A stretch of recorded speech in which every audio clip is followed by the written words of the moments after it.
عبداللہ،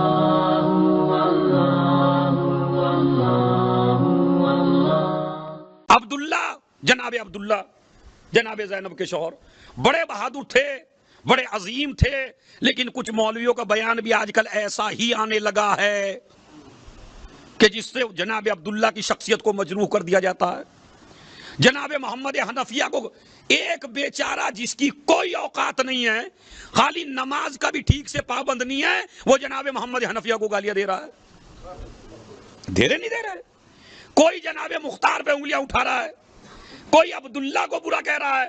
سوال تو یہ ہے کہ اگر واقعہ کربلا کے بعد زینب نے اپنا تعلق توڑ لیا ہو عبداللہ سے تو تم بھی توڑ لو۔ بتائیے، کیا زینب نے تعلق توڑا عبداللہ سے؟ کیا امام سجاد نے جناب عبداللہ کے لیے کوئی غلط لفظ استعمال کیا؟ تو پھر آج کے چھوٹے سے مولائی کی پہلی تو بات ہے، میں آپ سے گزارش کرنا چاہتا ہوں، میں بھی کنٹرول کرتا ہوں، ایسے جاہل کو مولائی کہہ کے لفظ مولائی کی توہین نہ کیا کریں آپ۔ یہ مولائی کا لفظ اتنا پیارا لفظ ہے اور آپ بول رہے ہیں بالکل جاہل جٹ کے اوپر، جسے دین کا کچھ پتہ ہی نہیں ہے، خالی دیندار بننے کا ناٹک کر رہا ہے۔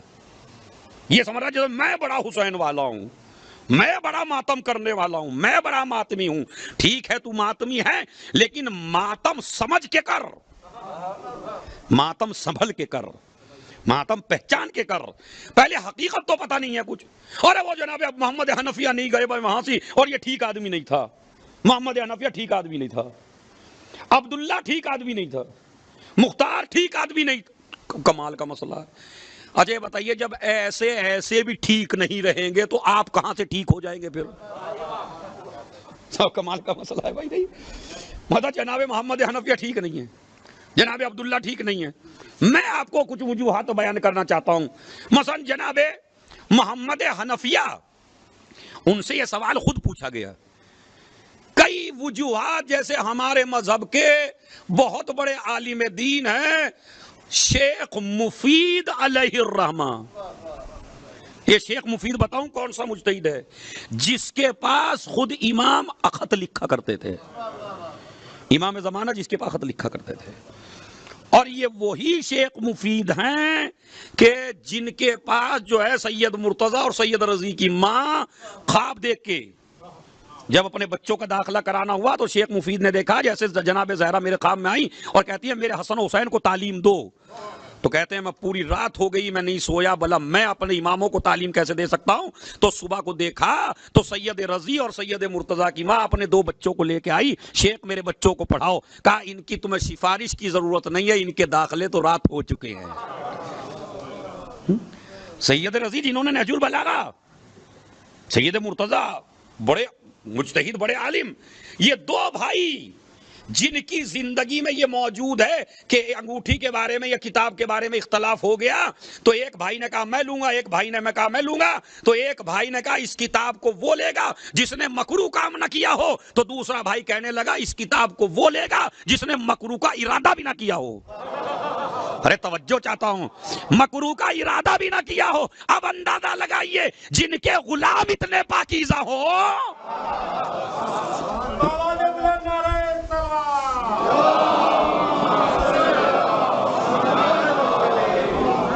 وعجل، مجتہد کو بھی ٹارگیٹ نہ کیجئے، پہلے اپنی علمی صلاحیت دیکھیے کہ آپ ہیں کیا۔ دو لفظ آپ سے پڑھے نہیں جاتے، دو کتابیں آپ نے اٹھا کے نہیں دیکھی، حدیث کا ترجمہ تم سے ٹھیک سے نہیں ہوتا، اور بس آدمی بولے چلا جاتا ہے۔ تو اسی طرح آپ سنیے، محمد حنفیہ کون سی شخصیت ہے؟ 15 ہجری میں محمد حنفیہ پیدا ہوئے، 15 ہجری میں، جناب عباس سے بھی 10 سال بڑے تھے محمد حنفیہ، اور بہت شجاع اور بہت بہادر، اور سب سے عظیم فضیلت یہ ہے کہ نام بھی محمد ملا ہے۔ نام میری کنیت اور میرا نام محمد حنفیہ کو ملے گا، محمد حنفیہ کو یہ ملا ہے۔ اور اس کے علاوہ ابھی آپ میں ایک بات آپ کو بتا دوں تو آپ کو عقیدہ پتہ چل جائے ان کا۔ جب امام حسن دنیا سے رخصت ہو رہے تھے، سب بھائیوں کو وصیت کی، وصیت کر کے کہا محمد حنفیہ دیکھو بھیا آپ جو ہیں بڑے ہیں، سمجھ رہے؟ ان بھائیوں میں سب سے بڑے ہیں حسین کے علاوہ. لیکن بھیا دیکھو امامت جو ہے نہ وہ بڑے ہونے سے ملتی ہے اور نہ میراث میں ملتی ہے، امامت اہلیت سے ملتی ہے. تو جیسے ہی انہوں نے کہا کہ نہیں آقا میں جانتا ہوں آپ کے بعد امام جو ہیں مولا حسین ہیں، اور میں تو دلیل بھی رکھتا ہوں ان کے امام ہونے کی. اعلمونا، ہم سب بھائیوں میں سب سے بڑے عالم حسین ہیں. وَأَحْلَمُنَا، سب سے بڑے حلیم ہیں. وَأَقْرَبُنَا إِلَىٰ رَسُولِ اللَّهِ، رسول کے سب سے زیادہ قریب ہیں. پیدا ہونے سے پہلے بھی سب سے بڑے عالم تھے. اور پانچواں جملہ اگر زمین پر رہ کے سن لو تو پتا کیا کہا محمد حنفیہ نے؟ کہا دنیا قرآن کو جانتی ہے قرآن کے نازل ہونے کے بعد، حسین قرآن جانتے ہیں قرآن نازل ہونے سے پہلے.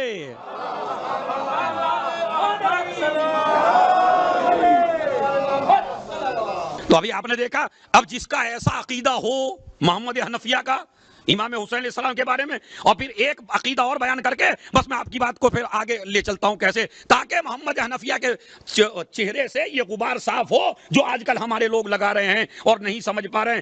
ایک دفعہ جنگ ہو رہی ہے، جنگ ہوتے ہوتے مولا علی نے کہا محمد حنفیہ بیٹے جاؤ تم جنگ کرو. ابھی جنگ کرنے کے لیے نکلے تو ایک مرتبہ کسی نے کہا کہ تمہارے بابا کو تم سے کم محبت ہے، حسن و حسین سے زیادہ محبت ہے. محمد حنفیہ کا کیا دلیل ہے؟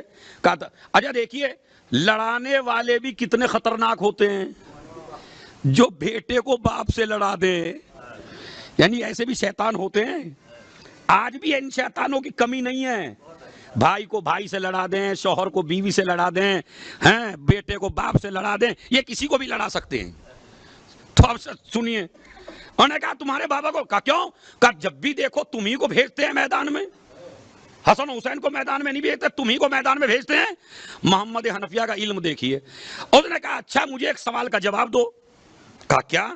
کہا اگر تم میدان جنگ میں ہو اور میدان جنگ میں سامنے والے تم پر حملہ کر رہے ہوں اور ان حملوں میں تیر کا نشانہ لگایا ہو تمہاری آنکھوں کا، ایک آدمی نے آنکھ کا اشارہ لیا تمہاری اور تیر آ رہا ہے تمہاری آنکھوں کی طرف، تو مجھے یہ بتاؤ روکو گے آنکھوں سے یا ہاتھوں سے؟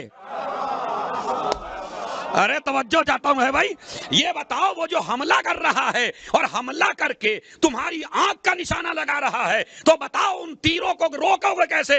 اپنی آنکھوں سے یا اپنے ہاتھوں سے؟ تو ایک مرتبہ اس نے کہا کہ ظاہر سی بات ہے اگر حملہ آنکھ پہ ہوگا تو میں روکوں گا اپنے ہاتھوں سے. کہا بھائی اسی بات کو تو سمجھ لے، حسن و حسین میرے بابا کی آنکھیں ہیں، میں اپنے بابا کا ہاتھ ہوں.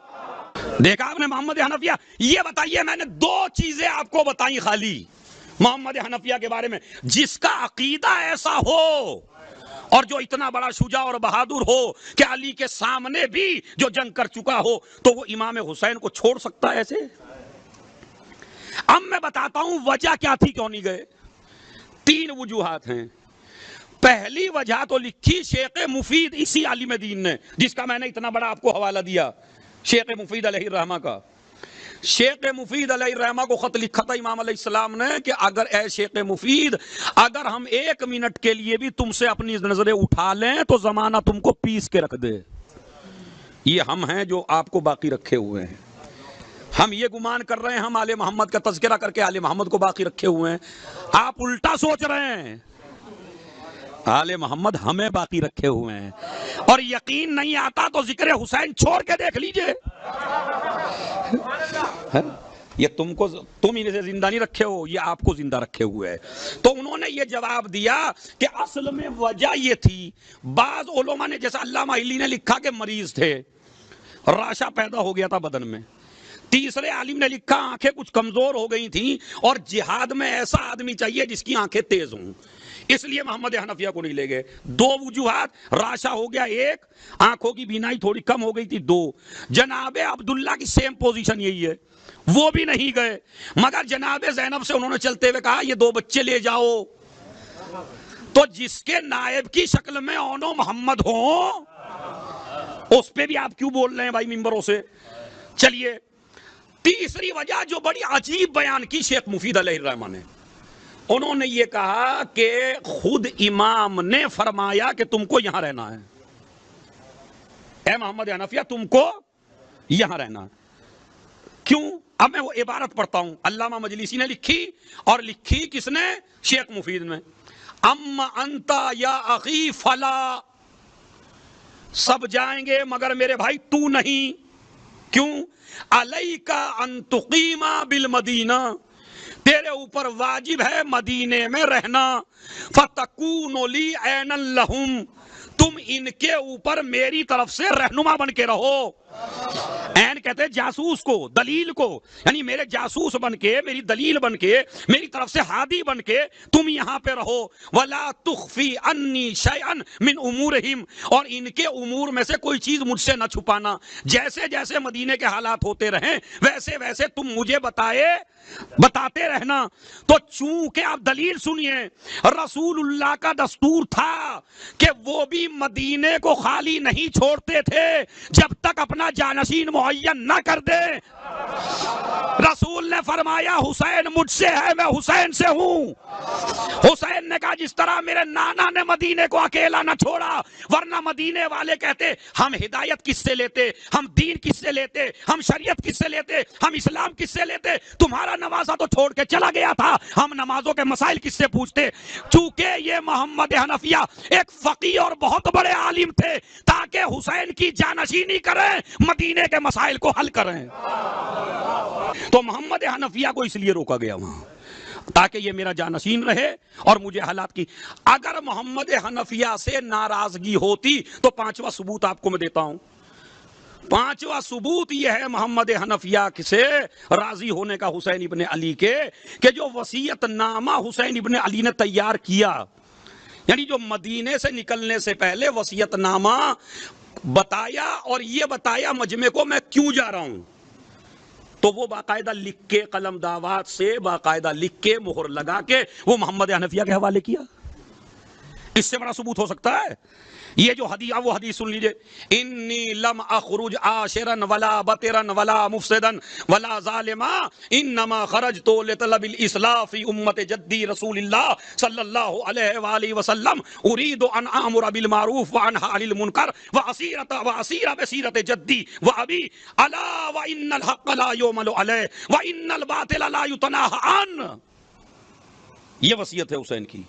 انما خرجت لطلب، نہ میں کسی فتنے کے لیے نکلا ہوں، نہ میں کسی فساد کے لیے نکلا ہوں، نہ میں کسی پہ ظلم کرنے کے لیے نکلا ہوں، نہ میں کسی اقتدار پہ قبضہ کرنے کے لیے نکلا ہوں، نہیں، میں نکلا ہوں کہاں سے؟ نہ فساد کے لیے، نہ تکبر کے لیے، کسی چیز کے لیے نہیں۔ انما خرجت لطلب الاصلاح، میں اپنے نانا کی امت کی اصلاح کے لیے نکلا ہوں۔ کیا کروں؟ اريد ان امر بالمعروف، میں یہ چاہتا ہوں کہ میں نیکی کا حکم دوں، یہ چاہتا ہوں برائی سے روکوں۔ کیوں؟ اس لیے کہ اب برائی سے روکا نہیں جا رہا ہے، اب نیکی کا حکم نہیں دیا جا رہا ہے، اور میں چاہتا ہوں اپنے نانا کی اور اپنے بابا کی سنت پر عمل کروں۔ یہ امام حسین نے وصیت نامہ پہلی بیان کر دیا تھا اور محمد حنفیہ کو دے دیا تھا۔ بھئی اگر ناراضگی چل رہی ہے تو آپ انہیں کیوں دیں گے؟ صحیح ہے۔ چھٹا جواب محمد حنفیہ کے کربلا جانے کا یہ ہے کہ مولا جب پوچھا گیا محمد حنفیہ سے کہ امام حسین نے تو آپ کو دعوت نامہ نہیں دیا جانے کا، آپ خود کیوں نہیں جاتے؟ کہا میں کیسے چلا جاؤں، میرے بابا نے تمام شہداء کے نام مجھے بتائے ہیں اور اس میں میرا نام نہیں ہے۔ یہ جو کربلا میں شہید ہوں گے ان کے نام لکھے ہوئے تھے باقاعدہ کہ کون کون جائے گا، کس کس کو یہ سعادت ملے گی، لہذا اس وجہ سے محمد حنفیہ نہیں جا سکے۔ جناب عبداللہ بھی اپنی کمزوری کی وجہ سے نہیں جا سکے، ان کے نائب موجود تھے وہاں پہ۔